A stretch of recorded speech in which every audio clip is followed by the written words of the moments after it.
Hello friends, आज हम बात करेंगे कि हम जो भी कर्म करते हैं उसका कर्म का फल हमें ही भुगतना पड़ता है। इसे एक कहानी से समझते हैं। ये कहानी बहुत पुरानी है और प्रचलित भी है।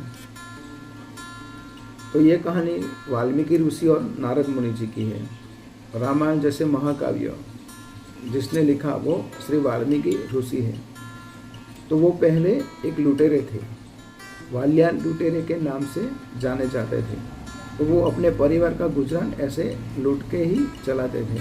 तो एक बार वाल्या लुटेरा जंगल में लूटने के लिए जाता है और नारद मुनि भी वहाँ से ही गुजरते हैं और दोनों का आमने सामने हो जाता है।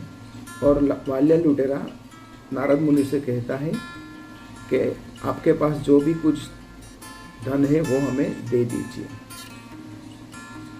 तो नारद मुनि बोले, मेरे पास तो ये वीणा है, ये कुछ मैंने जो आभूषण पहने हैं और मैं तो सदा नारायण नारायण जाप करता रहता हूँ।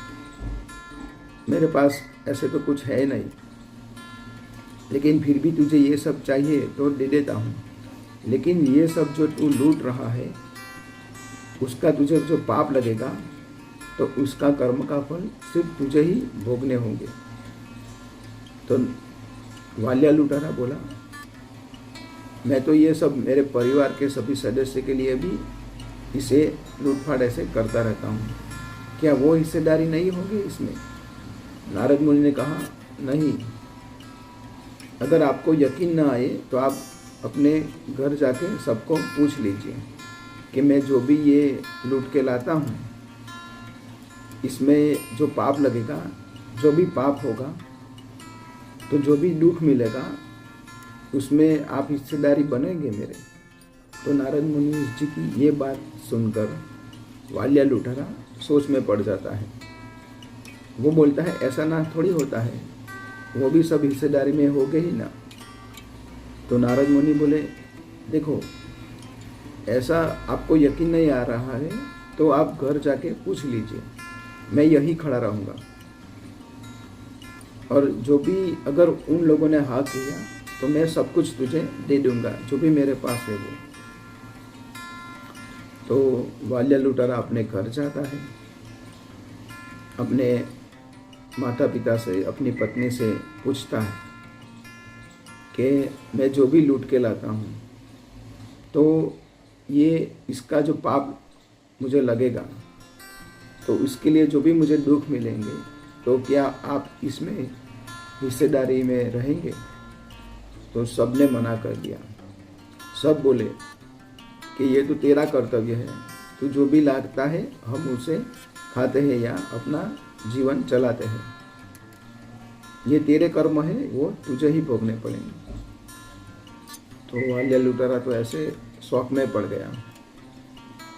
फिर वो नारद मुनि के पास जाता है और वो उसके पैर छूने लगता है और बोलता है, मुनि जी आपने बहुत ठीक कहा, वो सब तो मना कर रहे हैं, तो अब मैं क्या करूं? जो भी ये पाप किए हैं मैंने सभी को लूट के, इसका प्रायश्चित कैसे करूं?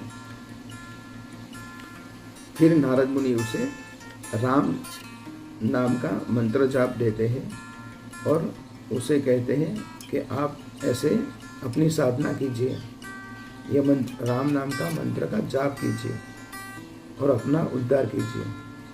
और ऐसे में जब वाल्या लुटेरा जो होता है वो राम नाम का मंत्र जाप करते करते साधना करते वो फलीभूत करता है और भगवान को प्रसन्न करता है। फिर उसे भगवान रामायण जैसे महाकाव्य की रचना करने को कहते हैं और वो वाल्मीकि ऋषि बन जाते हैं। तो दोस्तों, हमारे कर्म सिर्फ और सिर्फ हमको ही भुगतने होते हैं।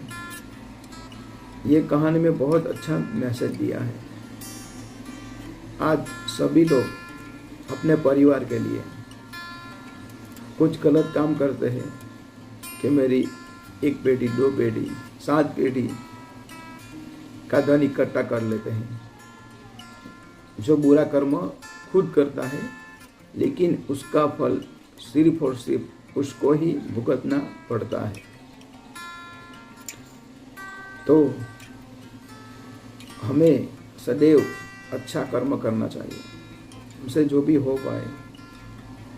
हमारे परिवार का गुजरान तो करना ही है, लेकिन अगर गलत रास्ते से धन इकट्ठा करते हैं तो इसमें सिर्फ हम ही हिस्सेदार होंगे हमारे कर्म के, ना कि परिवार के लोग। ये कहानी हमें यही मैसेज देती है कि सदैव हमें अच्छे कर्म करने चाहिए।